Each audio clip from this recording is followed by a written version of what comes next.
আমি কুম্ভে এসেছি গতকাল মহাকুম্ভে, এবং অনেক বছর পরে আমার গুরুদেবের শিবির এখানে ছিল। ঈশান ভাইয়া গুরুদেবের ছেলে যিনি উনি শিবির করালেন, এবং আমি অনেক দিন ধরে চেষ্টা করছিলাম শিবির করার, কিন্তু আমার কাজের জন্য আমি করে উঠতে পারছিলাম না। এই কুম্ভেও এসে পৌঁছতে পারবো কিনা আমি বুঝতে পারছিলাম না, কারণ আমার কোনো কিছুই ঠিক ছিল না। কিন্তু গুরুদেবের টান, গুরুদেবের আশীর্বাদ, গুরুদেবের কৃপাতে আমি কুম্ভে এসে পৌঁছই। কালকে আমি শিবির করেছি, কালকে আমি যমুনাতে প্রদীপ ভাসিয়েছি।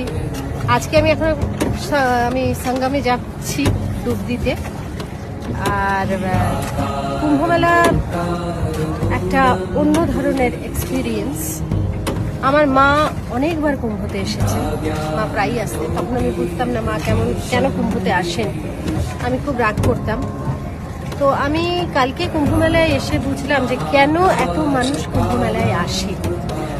প্রথম কথা হচ্ছে কুম্ভমেলা কেন বলে যে বিষ্ণু যখন অমৃত তুলেছিল সমুদ্র থেকে, তখন 4 ফোঁটা অমৃত পড়ে গিয়েছে। 4 ফোঁটার 1 ফোঁটা পড়ে এই প্রয়াগরাজে।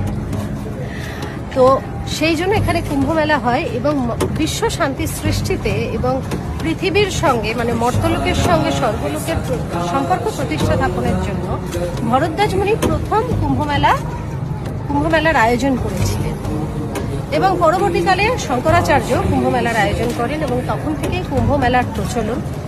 এবং কুম্ভমেলাতে প্রচুর মানুষ আসেন যারা মনে করেন যে এখানে সঙ্গমে ডুবকি লাগালে, ডুব দিলে অমৃত লাভ হয়, এবং অমৃত কুম্ভের উদ্দেশ্যেই মানুষ এখানে আসে। এবং এলে বোঝা যায় যে এখানে একটা অন্যরকমের ভাইবস কাজ করে।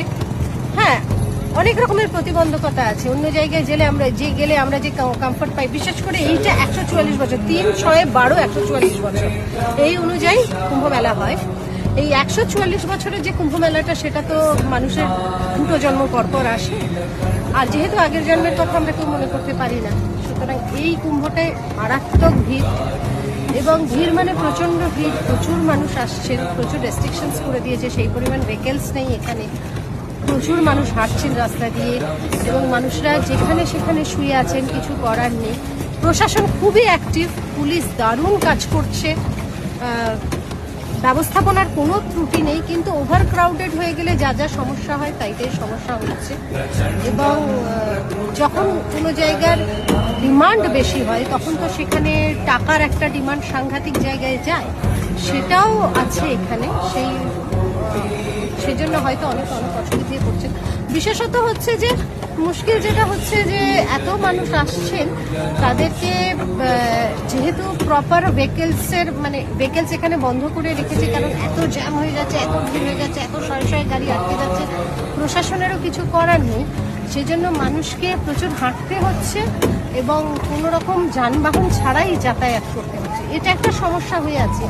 এইটা বাদ দিলে এইখানকার যে তরঙ্গ, যে ভাইবসের জন্য আমরা আসি, সেটা একটা অন্য রকমের ভালো লাগে। সেটা একটা অন্য ধরনের ডিভিনিটি, মানে ঈশ্বরের সঙ্গে যদি আত্মস্থ করতে হয় নিজেকে, তাহলে আমার মনে হয় যে কুম্ভ মেলায় আসাটা দরকার। মা বলতেন যে আমি কুম্ভ মেলায় যাবই, আমাকে কোনোভাবে আটকানো যাবে না।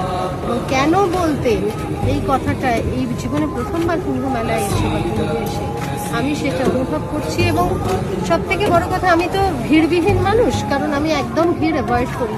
কিন্তু এত মানুষের ভিড়ে, এত মানুষের মধ্যে আমি হাঁটাচলা করছি, এত মানুষকে দেখছি, লাখে লাখে মানুষ, এত লাখ লাখ মানুষ এখানে এসেছে। মানে এই যে মানুষ জড়ো হয়েছে, এবং প্রত্যেকেরই উদ্দেশ্য হচ্ছে ঈশ্বরের সঙ্গে সম্পর্ক স্থাপন করা।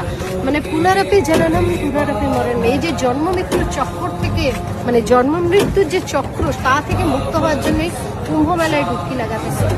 তো এত মানুষ এসেছেন, তারা সবাই চান ঈশ্বরের সঙ্গে সম্পর্ক প্রতিস্থাপন করতে এবং মুক্তির উদ্দেশ্যে। আপনারা প্রত্যেকে ভালো থাকুন, আনন্দে থাকুন।